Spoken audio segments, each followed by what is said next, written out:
வர்ற ஜூன் 30ஆம் தேதி உலக சிறுகோள் தினம் கொண்டாடப்பட இருக்கு. இந்த சிறுகோள்னா என்ன? நம்ம மேஜர் சுந்தரராஜன் சார் ஸ்டைல்ல சொல்லணும்னா, சிறுகோள்கள் விண்வெளி பாறைகள், அதாவது ஆஸ்ட்ராய்ட்ஸ்.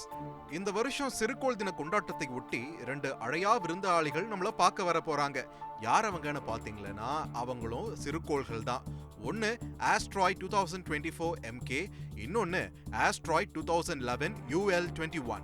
முதல்ல நாம பார்க்க போறது ஆஸ்ட்ராய்ட் 2024 MK. இது ஒரு சின்ன குட்டி சக்கரக்கட்டி, அதாவது வெறும் 120 முதல் 260 மீட்டர் வரைக்கும் தான் இதோடைய அளவீடு இருக்கிறதா சொல்லப்படுது. இந்த சிறுகோள் வர்ற ஜூன் 29ஆம் தேதி நமக்கு மிக நெருக்கமா நம்மள கடந்து போக இருக்கிறது. எவ்வளவு நெருக்கமானு கேட்டீங்களா, நமக்கும் நிலவுக்குமான தூரத்துல 75% அளவுக்கு கிட்ட வரப்போகுது. அதாவது பூமியிலிருந்து 2,90,000 கிலோமீட்டர் தூரத்துல. இந்த குட்டி பையனால பூமிக்கு இப்போ எந்த ஆபத்தும் இல்லைன்னு தான் சொல்றாங்க. ஆனாலுமே இந்த சைஸ்ல இருக்கக்கூடிய அந்த சிறுகோள் பூமி மேல விழுந்தாலுமே ஒரு குறிப்பிட்ட அளவுக்கு தாக்கத்தை ஏற்படுத்துமா. அது மட்டும் இல்லாம வெறும் ஒரு வாரத்துக்கு முன்னாடி தான் இப்படி ஒரு சிறுகோள் நம்மளை கடந்து போக இருக்குது அப்படின்றதையே நாம டிஸ்கவர் பண்ணியிருக்கோம்.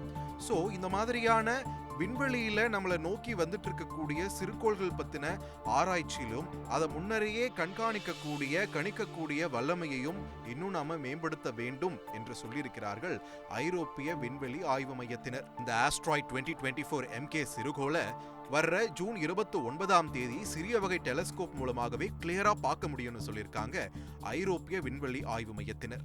அடுத்ததா நம்ம பூமிக்கு நெருக்கத்துல வரப்போற இன்னொரு விருந்தாளி சிறுகோளான ஆஸ்ட்ராய்ட் 2011 UL21.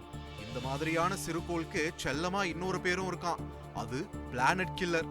அதாவது இந்த சிறுகோள் மோதுற இன்னொரு கிரகம் அந்த அளவுக்கு பாதிப்பை சந்திக்குமா. அப்படி எந்த அளவுக்கு பெருசு இந்த ஆஸ்ட்ராய்ட் 2011 UL21 பார்த்தோம்னா 2.3 கிலோமீட்டர் அகலம் கொண்டது. அதாவது பூமிக்கு ஒப்பீட்டளவுல அருகில் இருக்கக்கூடிய 99% பிற சிறுகோள்களை ஒப்பிடும்போது இது அவற்றை விட மிக பெரியதாம். இந்த பிளானட் கில்லர் ஆஸ்ட்ராய்ட் 2011 UL21 வர்ற ஜூன் 27ஆம் தேதி பூமிக்கு மிக நெருக்கமாக பயணப்பட இருக்கிறது. மிக நெருக்கம்னு நாம சொல்றதும் ஒப்பீட்டளவுல தான். ஆனா எவ்வளவு தூரத்துல இது நம்மள கடக்க போகுதுன்னு பாத்தீங்கன்னா, நமக்கும் நிலவுக்குமான தூரத்தை மாதிரி 17 மடங்கு அதிக தூரத்தில் தான் கடக்க இருக்கிறது. இந்த சிறுகோளுமே மற்ற பிற கிரகங்களை மாதிரி சூரியனை தான் சுத்தி வருது.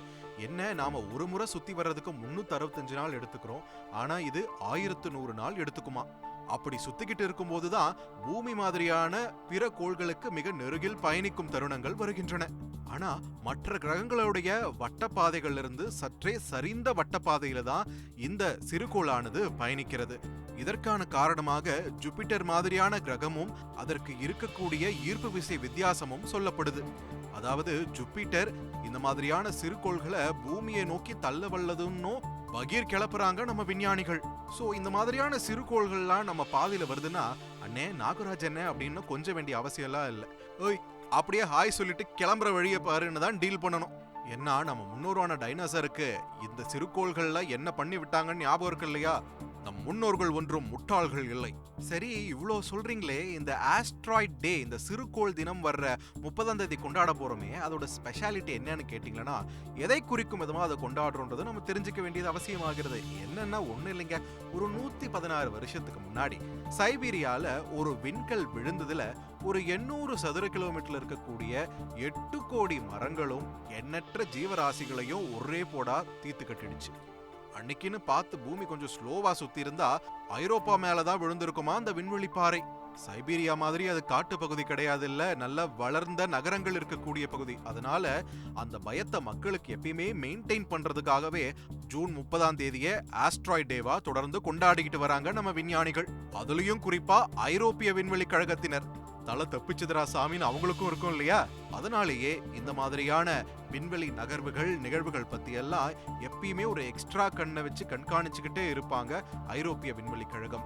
அதற்கு கூடவே இப்போ நாசாவும் ஒரு வலுவான பார்ட்னரா இருக்கிறதால இந்த மாதிரியான விண்வெளி பாறைகளால பிற்காலத்துல நமக்கு எந்த மாதிரியான பாதிப்புகள் வரும், யாராச்சும் விசிட்டர்ஸ் வருவாங்களா, வந்தா தூரத்துல நின்றுட்டு போயிடுவாங்களா, இல்ல நம்மளுடைய எல்லைக்குள்ளார வருவாங்களா, அப்படி வந்தா அவங்கள நாம எப்படி விரட்டி அடிக்கிறது, இது மாதிரி நிறைய டெக்னிக்கல் எல்லாம் நம்ம விஞ்ஞானிகள் தொடர்ந்து ஆராய்ச்சி பண்ணிக்கிட்டு பண்ணிட்டு தான் இருக்காங்க.